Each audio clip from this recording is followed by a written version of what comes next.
ಕಾಂತಿ ಶೆಟ್ಟಿ ಅವರೇ, ಈ ಭಾಷಾ ಪರಂಪರೆ ಅನ್ನೋದು ಬರೀ ಟ್ವೀಟ್ ರಲ್ಲಿ ಹಾಕಿದಾಗ ಬರಲ್ಲ. ಅದನ್ನು ಪ್ರತಿಯೊಬ್ಬರು ಅದರ ಬಗ್ಗೆ ಈಗ ಮ್ಯಾನೇಜರ್ ಬಗ್ಗೆನೇ ಮಾತಾಡೋಣ. ಈಗ ಯಾವ್ದ್ರ ಬಗ್ಗೆ ನಾವು ಮಾತಾಡ್ತಿದ್ದೀವಿ, ಅವ್ರಿಗೆ ಒಂದೇ ರಾತ್ರಿ ಬಂದ ತಕ್ಷಣ ಒಂದೇ ರಾತ್ರಿ ಅವ್ರು ಕಲಿಬೇಕಂತ ನಾವು ಹೇಳ್ತಾ ಇಲ್ಲ. ಅವ್ರು ಸೌಜನ್ಯಕ್ಕಾದ್ರೂ ಅಟ್ಲೀಸ್ಟ್ ಇಲ್ಲ ನಾವು ಚಾರ್ಮಾನಿ ಮಾತಾಡ್ತೀನಿ ಅನ್ನೋದ್ರ ಬದಲು ನಮ್ಮಲ್ಲಿ ಬೇರೆ ಸಿಬ್ಬಂದಿಗಳು ಕನ್ನಡ ಬರೋರಿದ್ದಾರೆ, ಅವ್ರ ಹತ್ರ ವ್ಯವಹರಿಸಿ ಅಂತ ಹೇಳ್ಬೋದಾಗಿತ್ತು. ಸೌಜನ್ಯಕ್ಕಾದ್ರೂ ಮಾತೆತ್ತಿದ್ರೆ ಅವ್ರು ಹೇಳ್ತಾ ಇದ್ರೆ ಗ್ರಾಹಕರಿಗೆ ನಾವು ಚಾರ್ಮ್ಯಾನ್ ಕೇಳ್ಕೊಳ್ಳಿ. ದಟ್ ಇಸ್ ನಿಜವಾಗ್ಲೂ ಅದು ತಪ್ಪು ಅನ್ನಿಸ್ತು ನನಗೆ. ಅವ್ರು ಮಾತಾಡೋದನ್ನ ನಾನು ಎರಡೆರಡು ಮೂರು ಸರಿ ಕೇಳಿಸ್ಕೊಂಡೆ. ಒಂದು ಅಟ್ಲೀಸ್ಟ್ ಗ್ರಾಹಕರ ಹತ್ರ ಯಾವ ತರ ಸೌಜನ್ಯಯುತವಾಗಿ ವರ್ತಿಸಬೇಕು ಅನ್ನೋದು ಅವ್ರಿಗೆ ಗೊತ್ತಾಗಿಲ್ಲ ಅಂತ ಅನ್ಸುತ್ತೆ. ಇಷ್ಟೊಂದು ಅವ್ರು ಸಾಫ್ಟ್ ಸ್ಕಿಲ್ ಟ್ರೈನಿಂಗ್ ಅದು ಇದೆಲ್ಲ ಹೇಳ್ತಾರೆ, ಗ್ರಾಹಕರೇ ಇಲ್ಲ ಅಂದ್ರೆ ಬ್ಯಾಂಕಿಂಗ್ ನಡೆಯುತ್ತೆ.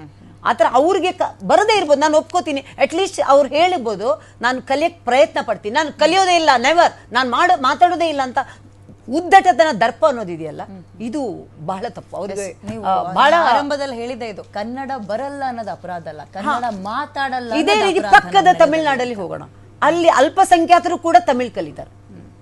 ಬೇರೆ ಕಡೆ ಎಲ್ಲಿ ಬೇಕು ಮೇಡಮ್, ಅಲ್ಲಿ ಬಹುಸಂಖ್ಯಾತರು ಅಲ್ಪಸಂಖ್ಯಾತರು ಅಲ್ವೇ ಅಲ್ಲ. ಕೇಳಿ, ಇದೇ ಪ್ರಿಯಾಂಕಾ ಖರ್ಗೆ ಅವರು ಅವರ ಊರಿನಲ್ಲಿ ಕೆಲವೊಂದು ಬೋರ್ಡ್ಗಳನ್ನು ಉರ್ದುವಲ್ಲಿ ಹಾಕ್ತಾರೆ. ನಾನು ಇದನ್ನ ಹೇಳಕ್ ಇಷ್ಟಪಡ್ತೀನಿ, ಯಾಕಂದ್ರೆ ಪಕ್ಕದ ಊರುಗಳಲ್ಲಿ ಆತರ ಇಲ್ಲ. ನಮ್ಮಲ್ಲಿ ನಾವು ಮಾತಾಡಿದ್ರೆ ನಾನು ಅದನ್ನೇ ಹೇಳಿದ್ದು, ಬರೀ ಟ್ವೀಟ್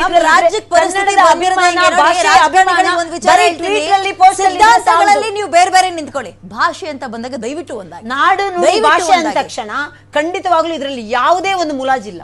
ನಾಡು ನುಡಿ ನಾವು ಹೇಳುದು, ನಾವು ನಮ್ದು ತಾಯಿ ಭಾಷೆ ಅನ್ನೋದಿದೆ, ಮಾತೃಭಾಷೆ ಅನ್ನೋದಿದೆ, ತುಳು ಇದೆ. ಆದ್ರೆ ನಾವು ಕನ್ನಡದಲ್ಲಿ ವ್ಯವಹಾರ ಮಾಡೇ ಮಾಡ್ತೀವಿ, ಅಚ್ಚ ಕನ್ನಡದಲ್ಲಿ ಮಾತಾಡ್ತೀವಿ. ಕನ್ನಡಕ್ಕೆ ಗೌರವ ಇದ್ದೇ ಇರುತ್ತೆ. ಮಾತಾಡ್ಬೇಕು ಮೇಡಮ್, ಮಾತಾಡ್ಬೇಕು, ಬರೀಬೇಕು. ಇವಾಗ ನಾವೊಂದು ಇದನ್ನ ನೋಡ್ತಾ ಇದ್ದೀವಿ, ನೀವು ಡಿಸ್ಕಷನ್ ಅಂತ ಹೇಳುವಾಗ RBI ಗೈಡ್ಲೈನ್ಸ್ ಅಲ್ಲಿ ಏನ್ ಹೇಳಿದ್ದಾರೆ ಅವರಂದ್ರೆ, ಯಾವುದು ಒಂದು ಕೆಟಗರಿ ದರ್ಜೆ ಇರುತ್ತೆ ಅವ್ರಿಗೆ ಕನ್ನಡ ಯಾವುದು ಪ್ರಾದೇಶಿಕ ಭಾಷೆ ಅತ್ಯವಶ್ಯಕ ಅಂತ ಹಾಕಿದ್ದಾರೆ. ಅಂತದ್ರಲ್ಲಿ ಅದನ್ನ ಅವ್ರು ರೂಲ್ ಅಂತ ಮಾಡಿಲ್ಲ.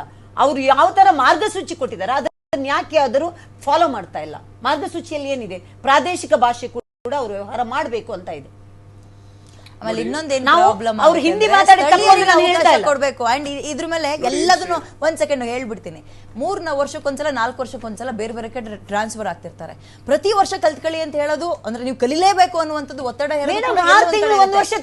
ಅಲ್ಲಿಗೆ ಏನ್ ಬದಲಾವಣೆ ಆಗ್ಬೇಕು ಗೊತ್ತಾ? ಸಿಬ್ಬಂದಿಗಳನ್ನ ಆಯ್ಕೆ ಮಾಡ್ಕೊಳ್ಬೇಕಾದ್ರೆ ಇಲ್ಲಿ ಅವರಿಗೆ ಫಸ್ಟ್ ಪ್ರಾಧಾನ್ಯತೆ ಕೊಡ್ಬೇಕು.